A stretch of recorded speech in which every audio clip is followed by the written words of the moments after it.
À Madagascar, le paludisme est la 8e cause de morbidité au niveau des centres de santé de base et la 5e cause de mortalité au niveau des centres hospitaliers en 2011. Cette maladie reste toujours un problème majeur de santé publique. Sur le plan économique, on estime que ce fléau engendre plus de 52 millions de dollars ou 104 milliards d'ariars de pertes par an pour le pays. Pour contribuer à l'atteinte du programme national de lutte contre le paludisme, qui serait d'aller vers l'élimination d'ici fin 2017, le projet du contrôle vers l'élimination du paludisme, financé par le Fonds mondial à travers la série 7, a été mis en œuvre de 2008 à 2013. Le projet comprend 3 domaines de prestation de services. La prise en charge du paludisme simple des enfants de moins de 5 ans par les médicaments ACT ou combinaisons thérapeutiques à base d'armétisine, la prévention par les moustiquaires imprégnés durablement et la mobilisation sociale. PSI Madagascar en est le principal récipiendaire. 6 sous-récipiendaires, dont ASOS, SALFA, PNLP, ZIDJ, Foire Salam et MCDI, ont appuyé PSI dans la mise en œuvre du projet et dans l'atteinte des objectifs. Les objectifs de ce projet que PSI a mis en œuvre avec la collaboration du Programme national de lutte contre le paludisme seraient de contribuer à l'atteinte des objectifs du plan stratégique national 2007-2012, c'est-à-dire vraiment éliminer la transmission du paludisme dans les zones de terre centrale et réduire la transmission dans les zones endémiques de Madagascar. En plus simple, il faudrait donc réduire la morbidité et la mortalité due au paludisme. L'implication des autorités locales administratives, politiques, sanitaires et des leaders d'opinion a été l'un des facteurs de réussite du projet. Plusieurs approches ont été faites pour cela et une des approches consiste à faire des plaidoyers à tous les niveaux. L'appui de ces instances locales a beaucoup facilité la mise en œuvre du projet dans les zones d'intervention. Ces plaidoyers ont concerné le niveau central, régional, les districts, les communes et les FUCTAN également. Les directions régionales de santé ont d'ailleurs été sollicitées pour ce projet. Tous les services régionaux de PNLP ou Politique nationale de la lutte contre le paludisme travaillent également étroitement pour l'atteinte des objectifs du projet. C'est ce qu'explique le responsable du service PNLP à Majunga. Ny andraikitra sy ny tompon'andraikitra amin'ny ady amin'ny tazomoka eto amin'ny faritra dia manao ny fanjinjana ny asa rehetra amin'ny ady amin'ny tazomoka. Izany fanjinjana izany dia mitomboka amin'ny fanaovana drafitr'asa, na hoe manao planification, dia avy eo amin'ny fanatanterahana an'ilay asa, fanaraha-maso an'iny asa tanterahana iny ary fijerena azy hoe manaraka ny politique nationale ve sa tsy manaraka ny politique nationale, vita araky ny tokony izy ve sa tsy vita araky ny tokony izy, ary mijery ireo indicateur, izany hoe ny fomba andrefesana an'izay fandrosoany asa zay eo amin'ity ady amin'ny aretina tazomoka ity. Ao anatiny andraikitra koa ny fiaraha-miasa amin'ireo mpiara-miasa rehetra, na mpiara-miombonantoka zany, na amin'ny fanjakana zany, na ny ivelan'ny fanjakana, ary eo dia eo indrindra le fitanana an-tsoratra, izany hoe secrétaire ao anatin'ilay komity amin'ny ady amin'ny tazomoka au niveau ny faritra, na hoe comité régional de lutte contre le paludisme. Izany hoe raha fitininy izay rehetrarehetra izay dia maromaro ka ny asan'ilay ny tompony andraikitra amin'ny ady amin'ny tazomoka zany dia mandrindra an'ireo asa rehetrareo mba ahomby ny ady amin'ny tazomoka ao anatin'ny faritra. Vavolombelon'ny asa mipainga, izany hoe ny tompony andraikitra ny ady amin'ny tazomoka eo amin'ny faritra koa no manangona ireo vokatsy ny asa rehetra, na hoe rapport zany, manadiady an'ireny vokatsy ny asa ireny ary mijery izay tokony atao arakaraka an'ireny vokatsy ny asa ireny, sy koa mizara ny vaovao rehetra amin'ity amin'ny ady amin'ny tazomoka ity ho an'ireo izay rehetra mandeha anjara amin'ny ady amin'ny tazomoka, na hoe manao information zany sy rétro-information amin'ny acteur de lutte rehetrarehetra. des comités de la lutte contre le paludisme ont été mis en place dans tout Madagascar pour impliquer également les autorités locales. Ny asan'ny comité dia manentana amin'ny ankapobeny niady amin'ny tazomoka. Tsy misy fotoanany izy io fa rehefa misy tokony ahafahany zareo manentana dia manentana izy. Indrindra moa raha misy fiakarany tahan'ny recrudescence-na palu zany any amin'ny toerana dia eo zany no tena ilanany zareo. Raha misy ihany koa ireny fizarana lay misy odimoka maharitra ireny dia ilaina ihany koa le comité. Naiza zany alehan'ny zareo na misy tournée na misy zatra événement atao amin'ilay tanàna dia miditra ny comité manentana. Manara-maso ihany ny comité zany amin'ireny fampiasana an'ireny lay ireny fampiasana amin'ny tsy tokony ho izy ny lay misy odimoka maharitra. Zay zany amin'ny ankapobeny raha fehezina ny andraikitry ny comité de lutte amin'ny ambaratonga rehetrarehetra ny amin'ny niveau rehetrarehetra zay no andraikitry ny comité. Le PNLP, en tant que sous-récipiendaire, mais aussi en tant qu'instance de coordination, a été en charge de contribuer à l'atteinte des objectifs de 2 domaines de prestation de services pour la prévention par les mythes de routine ou moustiquaires imprégnés durablement et l'IECCCC pour la mobilisation sociale. Les services de lutte antivectorielle du PNLP ont assuré la distribution des mythes de routine dans les CSP des zones préétablies selon un protocole. Les femmes enceintes et les enfants de moins de 5 ans, complètement vaccinés, qui sont les plus vulnérables au paludisme, sont les principaux bénéficiaires. La distribution des mythes de routine est une stratégie complémentaire à la campagne de masse et au marketing social. Dans le centre de santé de base de Betaf, les femmes enceintes ont pu bénéficier des moustiquaires, les ont utilisés et ont été protégées comme le témoigne Madame Yar Malal. Efa bolana zao ekipiko dia efa tany amin'ny dokotera safo indroa zay. Mampiasa lay misy odimoka ary tamin'izay tany amin'ny dokotera zay zany nandritra fisafona dia omeny fanafody SP ny anaran'le izy. Eo mason'ny dokotera no hinanana an'le fanafody. Utiliser la moustiquaire a été bénéfique à Yarmalal puisque son aîné restait toujours en bonne santé. Selon ses dires, s'il lui arrive de tomber malade, ce n'est pas à cause du paludisme.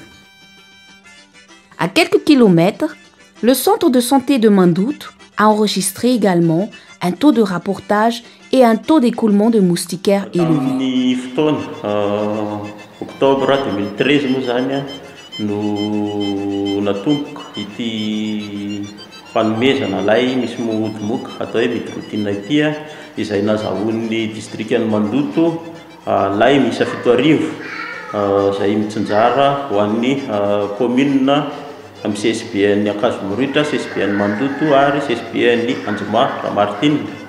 Nanomboka tamin'io volana Oktobra io nanomboka ny fizarana ka raha jerentsika zany mandrapahatonga ny volana Desambra dia nahazara teo amin'ny lay 950 teo ny teo anivon'ireo CSB telo zay voatanisa teo ireo ary nanomboka ny volana Janvier ka hatramin'ny volana Juin farany teo dia natratra 570 ny lay voazara taty anivon'ny district zay nitsinjarana tamin'ireo CSB telo nazavaina tamintsika teo ireo. Raha atao zany fitambaran'ny fizalanan'ireo lay rehetra ireo dia mahatratra 970 sy 504 ny fitambaran'ny lay voazara taty amin'ny district'ny Mandoto, izany hoe mbola misy eo amin'ny 420 sy 920 eo zany ny reste. Ary raha atao ny fijerena ny olona rehetra zay nahazo izany lay misy odimoka izany dia ny reny bevoka izay nanatona tobim-pahasalamana amin'ny resaka fisafona dia nahazo ny 720 sy 920 ny lay tamin'izany lay misy odimoka izany. Ny zaza vita vaksiny na atao hoe complètement vacciné dia mahatratra 370 sy 700 ary ny 520 sy 700 nomena ireo zaza marary latsaky ny 5 taona nanatona ny tobim-pahasalamana. À noter que c'est PSI Madagascar qui fournit les moustiquaires pour cette activité.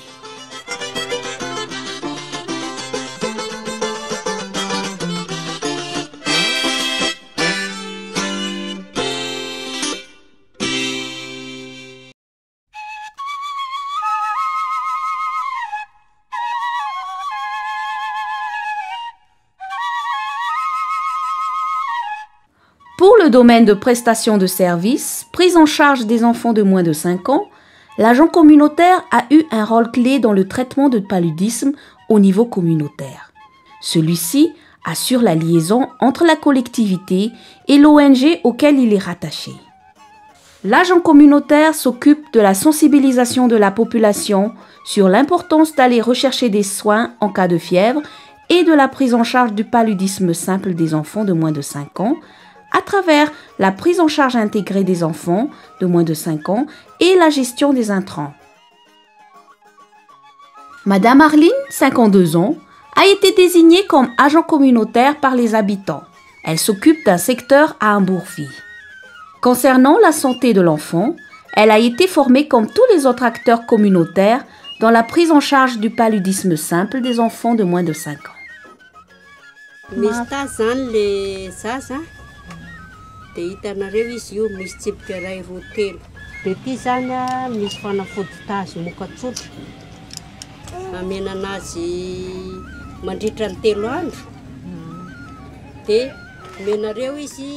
Les visites à domicile permettent à l'agent communautaire d'être au plus près de ses patients et de leur mère, à qui elle peut donner des conseils sur les comportements sains à adopter.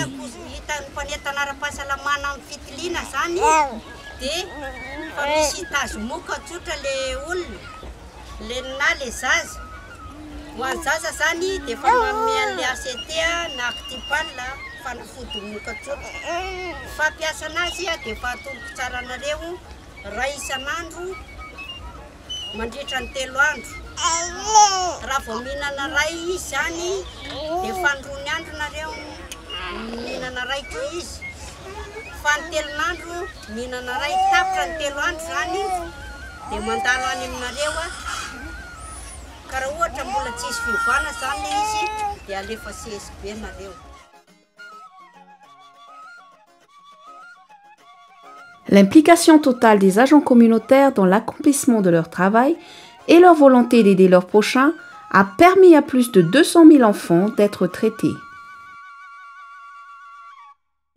Dans la commune d'Anzuma, du district d'Ambalavao, des agents communautaires se sont même regroupés autour d'une association.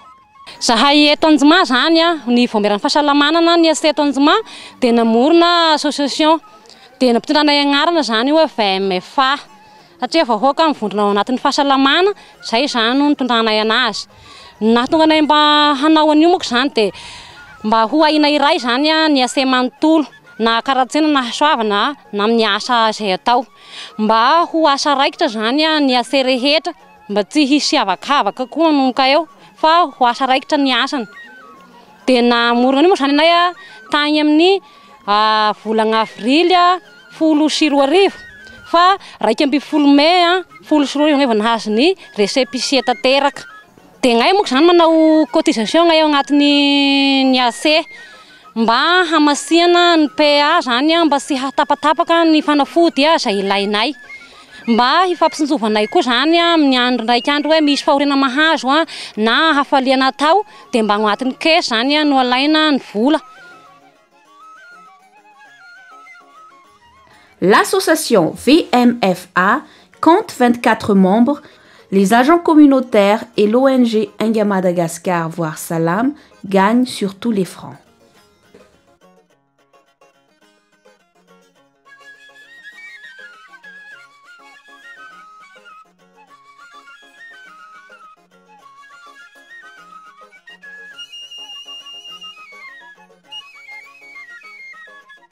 Kurniato. Akure kuria bro. Sarap samanga. So malazo. Malazo nanahua. Mahamay toy. Mahamay. Aura mbotana kun vatandrainy. Mahamay tokoa zao. Hatao testa io. Zarena voantazo moka na sa voantazo moka halalany fanafody isaboana azy.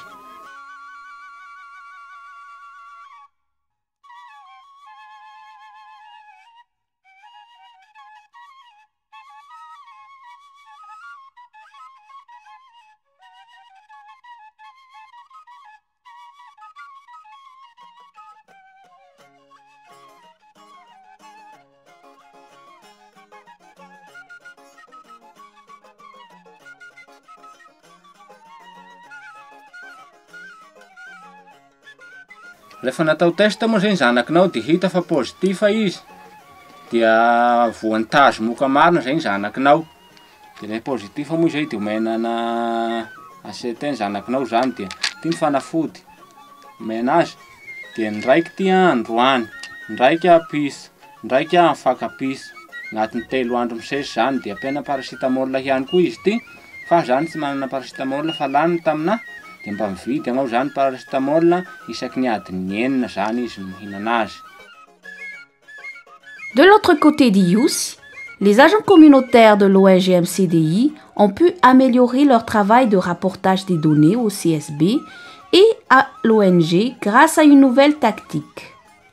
Tato anatin'ny fanatanterahana ny ady amin'ny tanjomoka izay nosahan'ny projet MCDI tato anatin'ny faritra Iorombe dia nisafidy manokana izahay ny fomba fiasa tadibitsika. Io moa zany dia ny salifany tena nampiasa azy fa nisy partage izay natao no nahafantaranay anazy io dia anisany nadoptenay taty amin'ny faritra misy anay izy io. Dia ato amin'ny commune Nirina no anisany commune nampiasana io tadibitsika io. Misy fokotany enina ato anatin'ny commune Nirina izay mifankandavitra fa misy eo amin'ny 20 kilometatra ny lavitra indrindra, misy 15 kilometatra manarakaraka anazy ao. Ary ao anatin'izay fanaterana ny tatitra isam-bolana izay samy manana ny fomba atongavany ety amin'ny commune amin'ny fokotany izay akaiky azy ny rehetra. Ny sasany mandeha bisikileta, ny sasany manatitra tongotra amin'izay fotoana mampalalaka azy araka ny daty izay efa napetraka teny am-boalohany. Ireo AC izay miasa amin'ny faritra ireo no mifanatitra an'izay tatitra isam-bolana izay. Raha miala avy any amin'ny fokotany farany lavitra indrindra izy dia manatitra eo amin'ny alohany, eo amin'ny fokotany izay alohany eo dia tonga aty amin'ny CSB izay tatitra isam-bolana izay amin'ny 20 volana. Après avoir fait une simple comparaison de l'ancienne approche et de celle du Tadbitsk, l'ONG MCDI a vu les résultats. Le taux de rapport reçu a connu une nette augmentation. Il est passé de 50% à 95%. Nataonay moa zany io fomba fiasa io mba hanatsarana kokoa ny fahatongavan'ny tatitra isam-bolana. Tsapanay ary tamin'izay fotoana izay fa maro kokoa ny tatitra tonga raha ny ohatra tamin'ny teo aloha. Ary anisan'ny tombotsoa azonay tao amin'ny fampiasana io ihany koa nandritran'izay fotoana niasana izay ny fahatongavan'ny tatitra isam-bolana ara-potoana. Manaraka an'izay koa tsy very fotoana ny ase satria samy manana ny asany zareo dia noho izay fandrindrana ny fomba fiasa izay dia anisany nampalaky kokoa sady nanamaivana ny fanaterana ny tatitra isam-bolana io ny fampiasana n'ilay tadibitsika.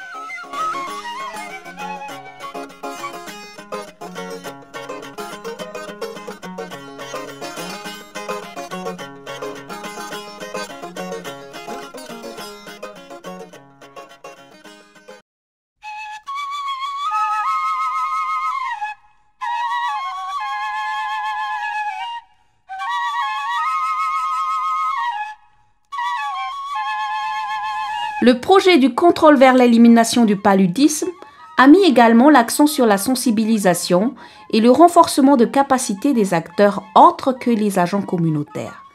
L'unité IEC-CCC de l'organisme PNLP, avec la collaboration des directions régionales de la santé publique et des directions régionales de communication et de PSI Madagascar, a effectué des formations auprès des animateurs d'antenne et des journalistes sur la lutte contre le paludisme. Des plaidoyers au niveau des patrons de presse ont été faits pour impliquer les médias dans la sensibilisation de masse. La presse est un vecteur de messages et a pour fonction, entre autres, d'éduquer la population. Il a donc été primordial qu'elle-même soit d'abord formée. Faly tafaraka aminao indray ry mpiano ajaina amin'ity alarobia tolakandro ity tonga amin'ny fotoana indray sika iresana mikasika ny fahasalamana iverenantsika ny lohahevitra momba ny ady amin'ny tazomoka androany betsaka ny lohahevitra. Judith Rakoutfo est journaliste dans une chaîne privée de Majunga. Elle était l'une des premières journalistes à avoir bénéficié de ce renforcement de capacité. Grâce à cette formation, elle a pu améliorer sa manière de travailler. Ny momba ny ady amin'ny tazomoka tsy zavatra vaovao le izy fa rehefa nahazo fiofanana izahay dia niditra lalindalina kokoa ary fantatra hoe ay ve misy zavatra azo anaovana fandaharana bebe kokoa ao anatin'izay hoe ady amin'ny tazomoka izay. Fa le fiofanana mihitsy zany tena nampisy fivoarana na teo amin'ny fiainana andavanandro ary dia lasa hoe miady amin'ny tazomoka ny atokantrano fa tsy eto amin'ny fandaharana na ato amin'ny station ihany zany le izy miatra. D'ailleurs, elle a pu produire plusieurs spots, reportages. Des animations libres ont été faites sur le thème de la lutte contre le paludisme. Ny fomba fiasa moa rehefa manao émission n'ity ady amin'ny tazomoka ity dia tsy maintsy midina ifotony manao fanadihadiana. Le ifotony teneniko eto mety any Afokotany, any amin'ny CSB, manontany an'ireny isa-tokantrano amin'ny ohatra zao hoe lay misy odimoka tsy maintsy olona any amin'ny tokantrano mampiasa an'ilay izy mihitsy no anontaniana hoe nanao ahoana fomba fampiasany anazy, nety taminazy hoe nisy vokany teo amin'ny fiainany ve ny fampiasana anazy, so dia tsy nampiasa akory izy fa nataony tamin'ny zavatra hafa ilay izy.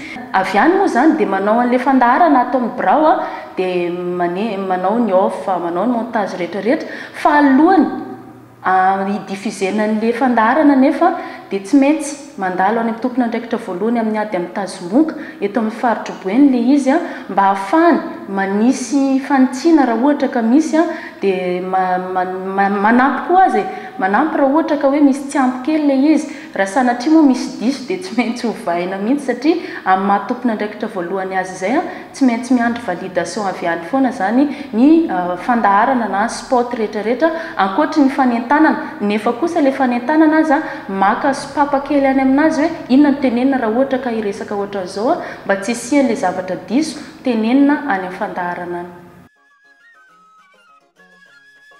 L'autre volet de sensibilisation concerne les médecins du secteur privé et du secteur public.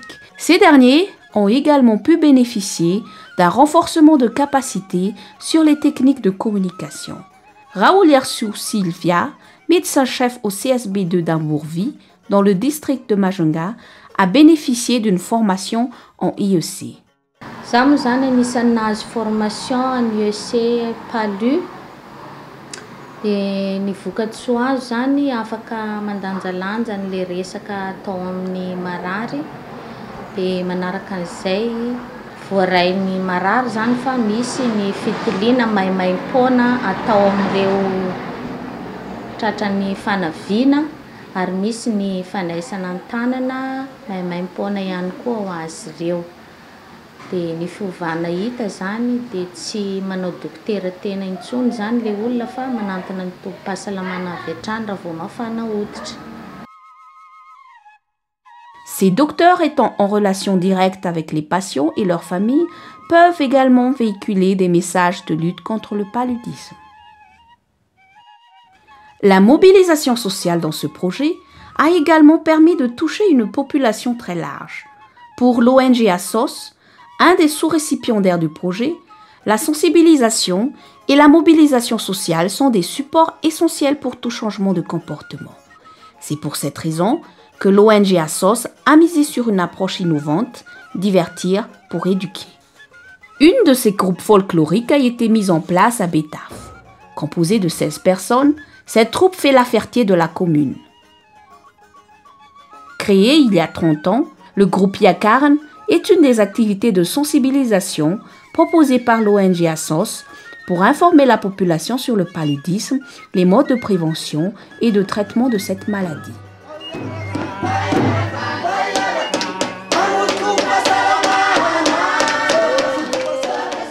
Raha zavatra ataonay indray moa zany dia fa manao fampisehoana rehetrarehetra arak'izay hoe fomba fitiaramana zay amin'ny lafin'ny vakodrazana ary eo amin'ny lafin'ny miankina amin'ny fiaraha-miasa amin'ny commune sy ny hôpitaly indray dia manao an'ireo fanentanana zahay amin'ny ady amin'ny tazomoka momba fampiasana ny lay misy odimoka ao amin'ny fikojakojana sy ny fanoroana hevitra ireo vehivavy bevoka mba hoe anantona ny tombom-pahasalamana fa mba tsy ho resy lahatra any amin'ireny hoe lasa any amin'ny dada arabe na lasa any amin'ireny jaza zany. Aza desindrina, aza desidoko, fa ny tazomoka dia tena tsy misangy, raha tara fitsaboana dia tena mampamangy. Tous les membres de la troupe ont été recrutés puis formés sur les techniques de communication, sur la formulation des messages, la planification et l'écriture des scénettes.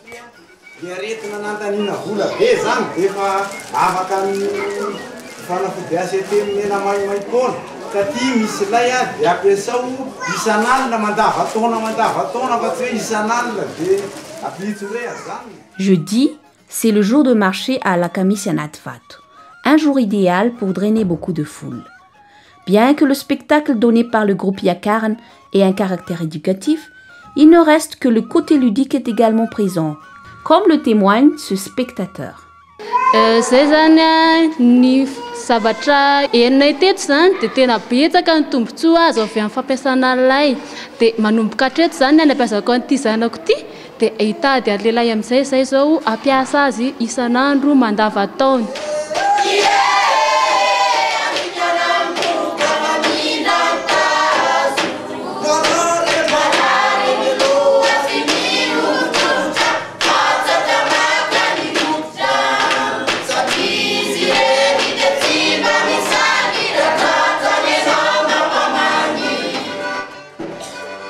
En 45 minutes de représentation, se succèdent donc chansons et scénettes. Pour évaluer l'impact de leur tournée, la troupe n'hésite pas à aller vers le public.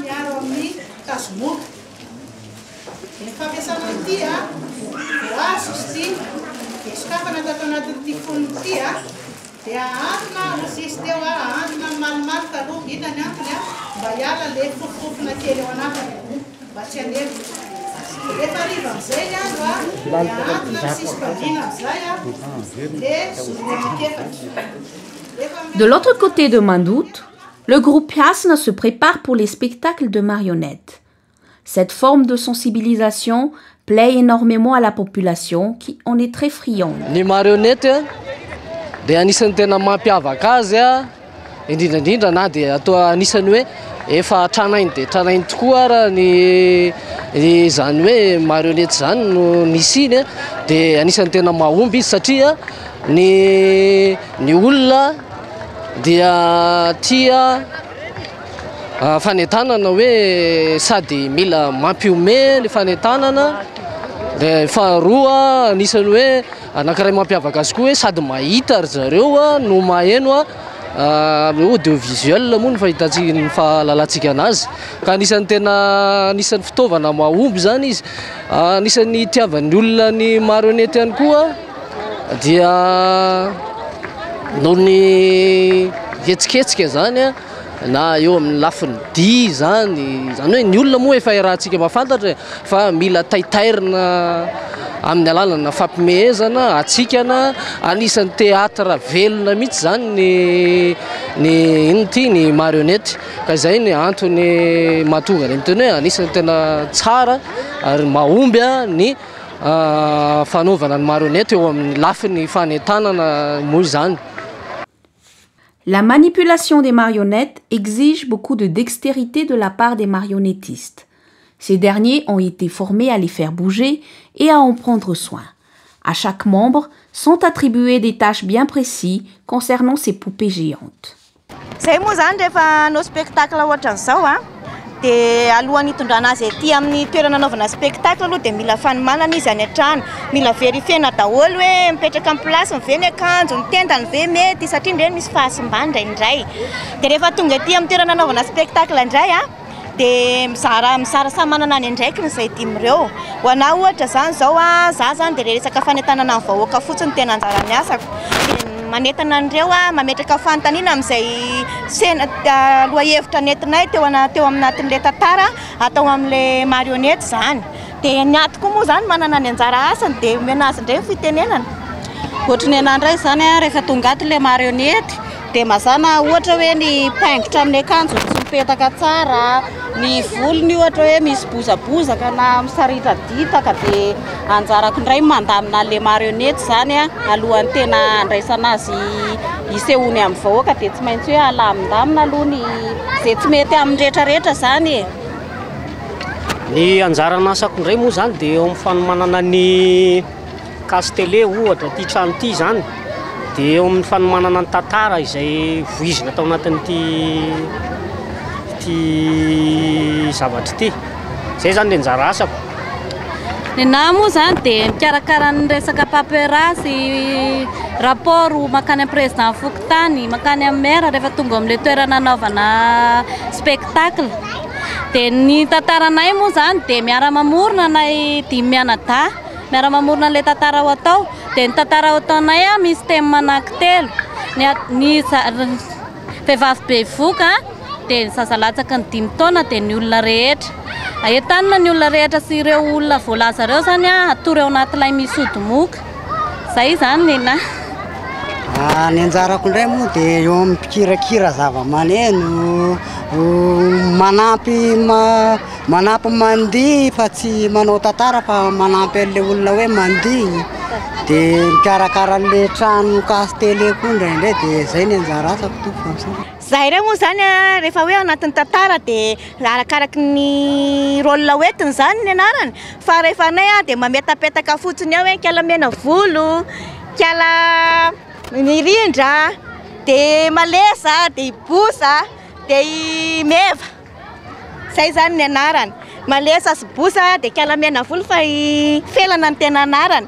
Dia kiala mena volo indray petapetahana anarana fotsiny eny. Fa zany hoe zay moa zany tsy aseho anatrehan'ilay vahoaka fa mba arakaraka ny rôle hoentiny zany ny amezana ny anarany. Raha sompametana ho efa voahofana voatokana hitavy zazalatsaka ny 5 taona. Raha sorasany avaraka anany ve? Avaraka any ve? Ie, dia angakana fa mamay be izy zany. Ces marionnettes sont reconnaissables dans tout Mandoute, puisque cette troupe a sillonné plusieurs contrées. Certaines personnes sont même de fidèles spectateurs comme Madame Tine, qui trouve les spectacles très enrichissants. Elle a d'ailleurs pu en tirer quelques enseignements utiles dans son rôle de mère. Ilaina mihitsy ilay satria zahay aty ambanivohitra manko mbola tsy dia mahalala firy an'ilay tazomoka nefa ny aty ambanivohitra no tena betsaka an'ilay tazo.